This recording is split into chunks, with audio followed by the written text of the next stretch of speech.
Tulang alis tajam Marcel mengencang, tapi dia tidak mundur. Nyonya bisa pilih-pilih di musim semi, musim panas, dan musim gugur, tapi ini adalah musim dingin yang sulit. Bagaimana mungkin kita bisa berburu mangsa? Leonel, jika kamu berkata begitu, bisakah kamu jamin kita akan menemukan mangsa hari ini? Aku sudah menyampaikan pendapatku. Nyonya bisa memukul atau memaki aku sesuka hati. Arina terdiam sejenak, lalu menatap Marcel. Aku tidak akan memukulmu. Aku tidak akan memukul siapapun dari kalian lagi.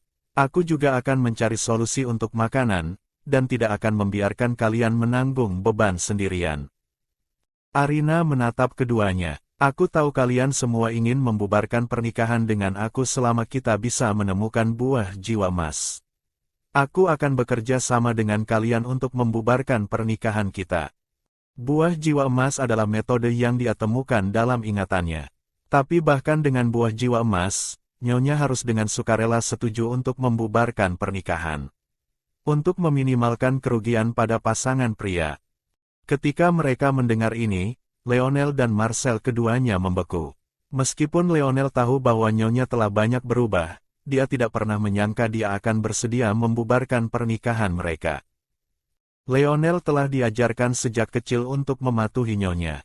Dia tidak seperti pria binatang lain yang bisa kembali ke keluarga mereka bahkan jika mereka membubarkan pernikahan. Jika dia ditinggalkan oleh Nyonya, dia tidak akan bisa kembali ke suku elang dan akan menjadi bahan tertawaan.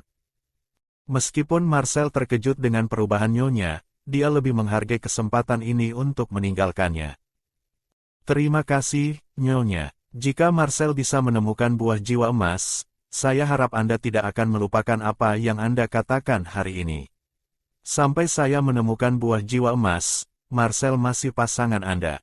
Saya akan menyediakan untuk Anda. Anda bisa memukul saya atau memaki saya, tapi selama bukan kontak intim, saya akan melakukan apapun. Dia adalah pria binatang tradisional. Sekali berkomitmen, itu seumur hidup. Sebelum dia menemukan wanita takdirnya, dia tidak akan pernah membiarkan wanita manapun menyentuhnya. Jadi, meskipun dia dipaksa menikahi Arina, dia selalu menjaga jarak. Membubarkan pernikahannya dengan Arina dan menemukan wanita takdirnya adalah keinginan yang sudah lama dipegangnya. Arina mengangguk. Jangan khawatir, aku tidak akan mengingkari kata-kataku. Memikirkan bagian di mana dia mengatakan dia bisa memukul dan memakinya, dia menegaskan kembali, aku tidak akan memukulmu lagi. Aku tidak akan memukul siapapun dari kalian. Mata Marcel, bagaimanapun, menunjukkan sedikit senyum sarkastik. Dia telah menjadi pengawal Nyonya sejak dia masih kecil dan terbiasa dengan perbuatan jahatnya. Dia tidak akan pernah percaya dia bisa berubah. Hanya orang bodoh seperti Leonel yang akan percaya Nyonya bisa berubah haluan. Setelah Arina menjelaskan segalanya, dia merasa lega. Tapi makanan di depannya benar-benar terlalu menjijikkan. Tidak peduli berapa banyak dia memberitahu dirinya sendiri bahwa dia harus makan, dia tidak bisa menelannya. Sekarang, selain jerawat beracun di tubuhnya, hal terpenting adalah memperbaiki diet mereka. Dia menatap Leonel, satu-satunya pasangan yang tampak lembut dan baik. Setelah kita selesai makan, bisakah kamu datang ke gunung bersamaku? Aku ingin melihat apa yang bisa kita temukan untuk dimakan. Leonel terkejut. Ya, bisa, tapi tidak perlu Nyonya pergi ke gunung. Marcel ikut berkata, itu tugas kita untuk mencari makanan. Jika Nyonya pergi ke gunung untuk mencari makanan sendiri, bukankah orang akan meremehkan kita sebagai pasanganmu? Arina tidak berkata apa-apa. Dia tidak bisa menahan diri untuk berkata, nah, makanan ini sangat menjijikkan sehingga aku tidak bisa memakannya. Marcel mengerutkan kening dan menggertakkan giginya. Tentu saja, dia masih Arina yang sama yang tidak peduli dengan kehidupan orang lain. Leonel cepat mencoba meredakan ketegangan. Saya memang akan pergi ke gunung untuk berburu. Saya akan membawa Nyonya bersama saya. Sudah lama sejak Nyonya keluar. Anda bisa pergi melihat pemandangan bersalju. Arina berpikir, syukurlah ada Leonel. Setelah makan, Leonel mengemas keranjang dan kantong makanan dan membawa Nyonya keluar. Dia khawatir dia tidak akan mau berjalan melalui bagian perjalanan melalui suku. Jadi, dia menjelaskan, Nyonya, untuk mencegah bentuk binatang pria binatang merusak rumah, ada aturan suku bahwa kita hanya bisa berubah menjadi bentuk binatang kita setelah kita di luar suku. Jadi, tolong berjalan bersama saya sebentar, dan kita akan segera keluar dari suku. Arina mengangguk, menunjukkan dia mengerti. Leonel berjalan di depan dan berbelok di sudut. Sebelum Arina bisa berbelok di sudut, dia mendengar suara manis. Kakak Leonel, kekuatanmu sangat mengamuk tadi malam. Apakah sudah lama tidak ditenangkan? Dengan Arina yang terlihat seperti itu, bagaimana mungkin kamu bisa menenangkannya? Datang ke tempatku, aku akan membantu menenangkanmu. Pasangan-pasanganku semua sedang berburu. Arina berbelok di sudut dan sudah terlambat untuk mundur. Seorang wanita manis berkulit lemah dan berambut hitam, terbungkus kulit binatang, berdiri di belakang pagar kompang-campingnya. Dia menggendong seekor singa kecil kuning di lengannya dan menatap Leonel dengan mata berair. Arina diam-diam muncul dalam pandangan wanita itu. Sebelum dia bisa memutuskan apakah akan berpura-pura tidak melihatnya, wanita itu berteriak dan memeluk singa kecil, lari kembali ke rumahnya dan membanting pintu. Arina menyentuh topeng kulit binatang di wajahnya. Menutupi wajahku dengan sempurna. Apakah begitu menakutkan? Dia mencari ingatannya tapi tidak bisa menemukan insiden spesifik. Terlalu banyak wanita yang telah bertengkar dengan pemilik asli. Dia telah mengutuk hampir setiap wanita di suku, menuduh mereka mencoba mencuri pasangannya, menarik rambut mereka, mendorong mereka ke air, dan membakar kulit binatang mereka, dan sebagainya. Dia hanya bisa berasumsi ini adalah salah satu wanita yang telah diganggu oleh pemilik asli. Nyonya, mata Leonel berkilat panik. Dia cepat menjelaskan, tolong percaya pada saya. Saya tidak ada hubungannya dengannya. Saya tidak pernah menenangkan kekuatan saya dengannya atau wanita lain manapun. Tidak ada pasangan Nyonya yang pernah menenangkan kekuatan mereka.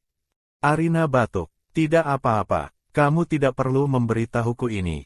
Bagaimanapun, aku sudah berjanji padamu. Selama kamu bisa menemukan buah jiwa emas, aku bersedia bekerja sama denganmu untuk membubarkan pernikahan kita, kan? Jadi, jika kamu punya wanita yang kamu sukai, silakan kembangkan hubungan dengannya. Aku tidak akan mengatakan apapun dan tidak akan menyalahkanmu. Itu bukan selingkuh. Arina berpikir jujur. Mata hitamnya yang jernih tidak bernoda. Dengan itu, dia terus berjalan. Leonel menatap punggungnya dengan linglung, merasa agak tersesat dan tidak berdaya. Nyonya sepertinya serius kali ini. Dia cepat menyusulnya. Setelah berbelok beberapa sudut lagi, mereka bertemu beberapa pemuda pria binatang yang energik. Segera setelah mereka melihat Arina, mereka menutup wajah, berdesakan, dan berlari melewati mereka. Saat mereka berlari, bisa terdengar bisikan teredam. Cepat, cepat, kita tidak boleh membiarkan dia melihat wajah tampan kita. Betul, bagaimana jika dia jatuh cinta padaku dan memaksaku menikah dengannya? Di tanah terkutuk, tidak ada wanita suci atau wanita sakral. Bahkan wanita biasa pun sangat langka. Normal bagi satu wanita memiliki lebih dari 10 pasangan pria. Arina adalah satu-satunya yang telah diasingkan selama setengah tahun dan jumlah pasangannya tidak bertambah tapi berkurang. Leonel cepat berkata, Nyonya, jangan marah. Mereka hanya beberapa pemuda pria binatang yang baru bertransformasi yang tidak tahu lebih baik. Mereka mungkin bahkan tidak akan menemukan wanita untuk dinikahi nanti. Ada banyak pria binatang lajang di tanah terkutuk. Ditambah lagi, tidak seperti kota suci, tidak ada kuil suci untuk menenangkan mereka. Nasib akhir mereka adalah salah satu dari dua hal. Entah mereka akan mengamuk karena kekuatan mereka tidak bisa ditenangkan, atau mereka akan dirusak oleh kutukan dan menjadi makhluk tanpa nyawa atau menghancurkan diri. Arina berkata, aku tidak marah. Dia bukan tipe yang putus asa ingin memiliki pria binatang manapun yang dia lihat. Namun, Itu mengingatkannya pada hewan berbulu kecil di suku. Mereka adalah pria binatang kecil yang belum bertransformasi. Pria binatang kecil hanya akan bertransformasi menjadi pria binatang setelah mereka dewasa. Leonel dengan hati-hati mengamati nyonya. Ketika dia tidak melihat kemarahan apapun di mata hitamnya yang jernih, dia menghela napas lega.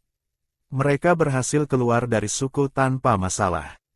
Begitu di luar, Leonel membentangkan punggungnya, mengungkapkan sayap besar dengan bulu hitam dan ujung berwarna ember, yang sangat indah. Selain itu, penampilannya tidak banyak berubah. Rambutnya masih panjang, kulitnya pucat, dan mata embernya jernih dan lembut. Mata Arina berbinar. Transformasi ini benar-benar terlalu keren. Dia menumbuhkan sepasang sayap dari udara, dan kulit binatangnya bahkan tidak robek. Dia dengan penasaran melihat punggung Leonel. Kulit binatang memiliki bukaan di mana sayap keluar, dan dia samar-samar bisa melihat kulit pucatnya. Sayap Leonel sedikit menunduk, dengan malu menutupi kulit yang terbuka. Meski nyonya tahu, ketika dia melihat rasa penasaran di matanya, dia menjelaskan, ini adalah bentuk setengah pria binatangku. Cocok untuk penerbangan jarak pendek. Untuk penerbangan jarak jauh, aku harus sepenuhnya bertransformasi menjadi bentuk elang atau aku tidak akan bisa mengatasinya. Mata Arina bersinar saat dia mengangguk. Tangannya gatal ingin menyentuh bulu indahnya, tapi dia menahan diri, berpikir bahwa mereka akan segera bercerai. Nyonya, Leonel akan membawa Anda naik gunung. Leonel berkata, sedikit membungkuk. Maafkan saya.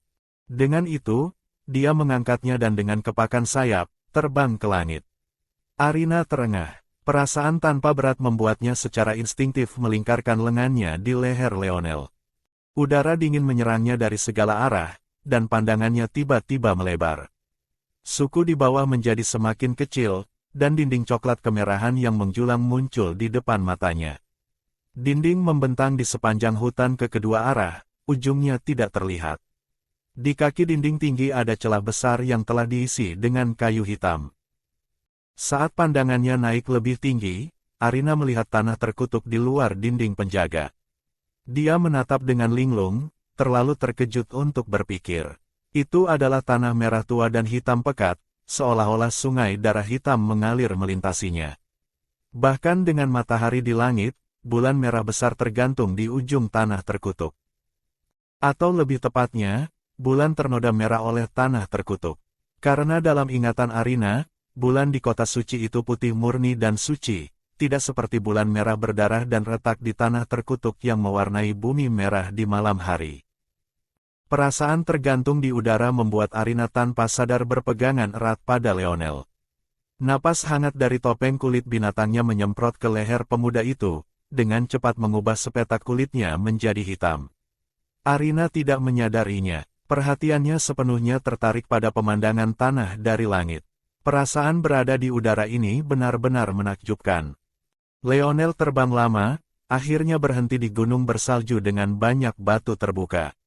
Salju tebal masih menempel di batu, tapi ada juga beberapa rumpun semak. Setengahnya subur dan hijau, sementara setengah lainnya adalah cabang layu dan salju putih, menciptakan pemandangan spektakuler. Arina agak terkejut, tapi setelah mereka mendarat, dia mengerti mengapa. Pandangannya terbatas dari udara, dan dia tidak melihat kolam besar dan kecil yang tersembunyi di antara batu-batu. Vegetasi spektakuler tumbuh di tepi kolam-kolam ini. Udara panas dan dingin bercampur, dan kabut putih menggantung di atas kolam. Itu adalah mata air panas geotermal. Kulit di belakang telinga Leonel masih merah terang.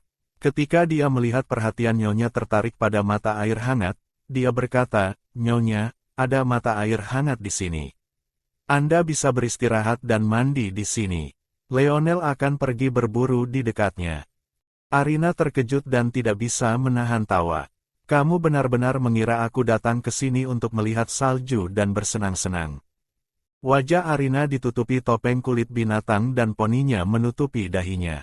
Ketika dia tertawa, mata hitam besarnya indah, membuat orang secara tidak sadar mengabaikan kulit mengerikan di samping matanya. Leonel menatap mata Nyonya dengan linglung, dan kulit di belakang telinganya menjadi semakin merah.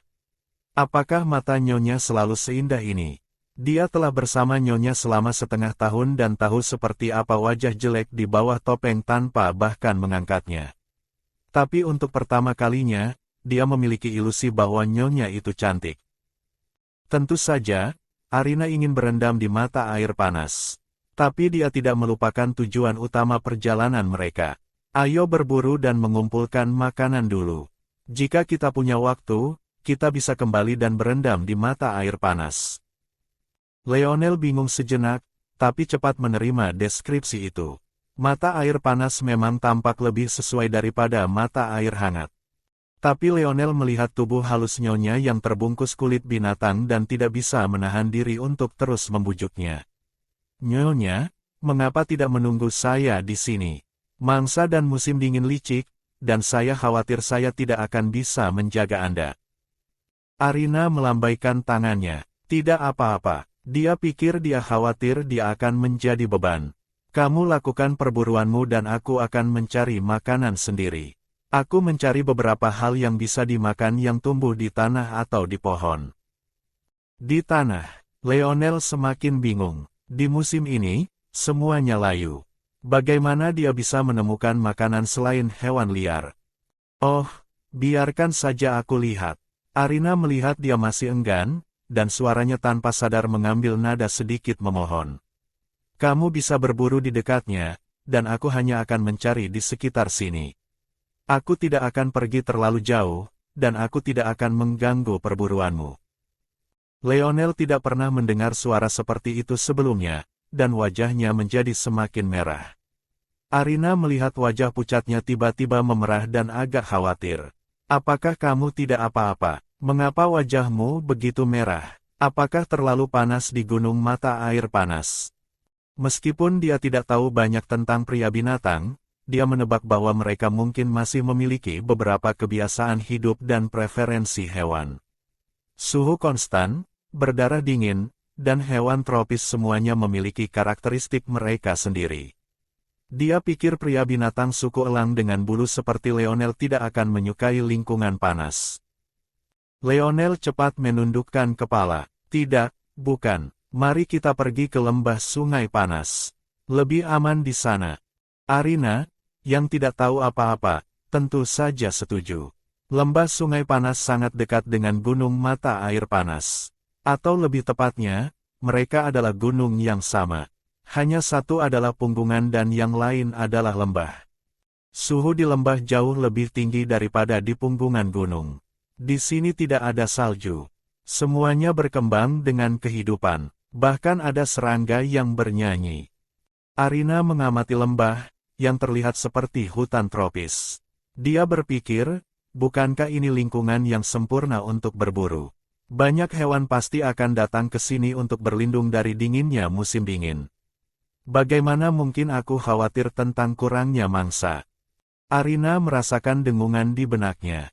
Dia tahu mengapa, tapi segera. Leonel berteriak ke tempat yang ditutupi sulur. Arina, jika wanita ingin mencari sesuatu di lembah, tetap waspada. Aku akan pergi berburu di gunung bersalju. Aku akan segera kembali. Arina merasakan dengungan di benaknya. Ingatan yang sesuai muncul dalam sekejap.